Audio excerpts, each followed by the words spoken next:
Satreskrim Polres Pesisir Selatan telah menggelar perkara tindak pidana kekerasan seksual yang terjadi di daerah Pasir Putih, Lengayang, Pesisir Selatan, Sumatera Barat. Hal ini adalah tindak lanjut dari peristiwa persekusi dua wanita di Kafe Natasha, Kecamatan Lengayang.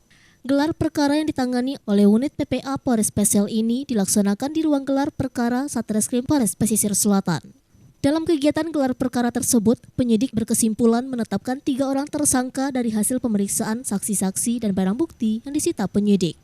Adapun gelar perkara tersebut merupakan kesimpulan dari pemeriksaan saksi yang berjumlah 13 orang. Dari hasil pemeriksaan tersebut mengerucut kepada 3 orang yang diduga keras sebagai tersangka yang akan dilakukan upaya paksa berupa penangkapan.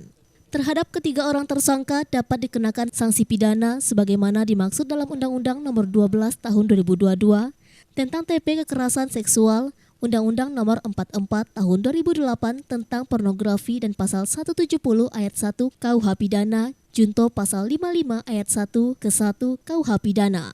Sementara itu, Bupati Pesisir Selatan meminta aparat penegak hukum untuk konsentrasi menangani kasus dugaan persekusi yang terjadi di Kafe Natasha Live Music, Jalan Pantai Pasir Putih, Kampung Pasar Gompong, Kenegarian Kambang Barat, Kecamatan Lengayang, Kabupaten Pesisir Selatan, Sumatera Barat.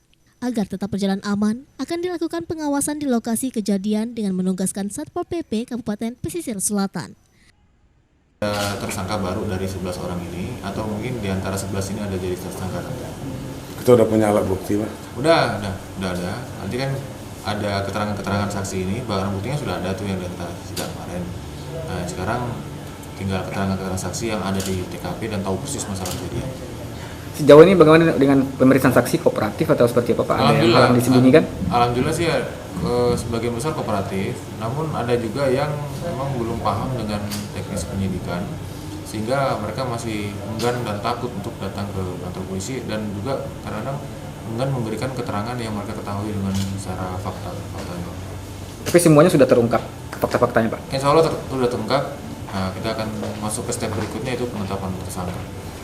Pada saat ini, Pemda Pesisir Selatan itu lagi berkoordinasi dengan pihak Polres, sekaligus juga untuk menugaskan Pol PP mengawasi semua proses kejadian yang terjadi di Pasir Putih, Kambang. Dan dari informasi terakhir yang kita dapatkan, pihak Polres sudah melakukan pemeriksaan saksi-saksi, dan insya Allah dalam waktu dekat nanti mereka akan gelar perkara untuk menetapkan status daripada yang diduga melakukan persekusi itu. Nah, kita berharap bahwa APH dan semua pihak terkait itu konsen untuk mengawasi kasus ini. Dan ini dalam perhatian kita, sungguh-sungguh kasus ini bisa tertuntaskan seharusnya. Ya. Dari Kabupaten Pesisir Selatan, Sumatera Barat, Budi Sunandar, iNews melaporkan.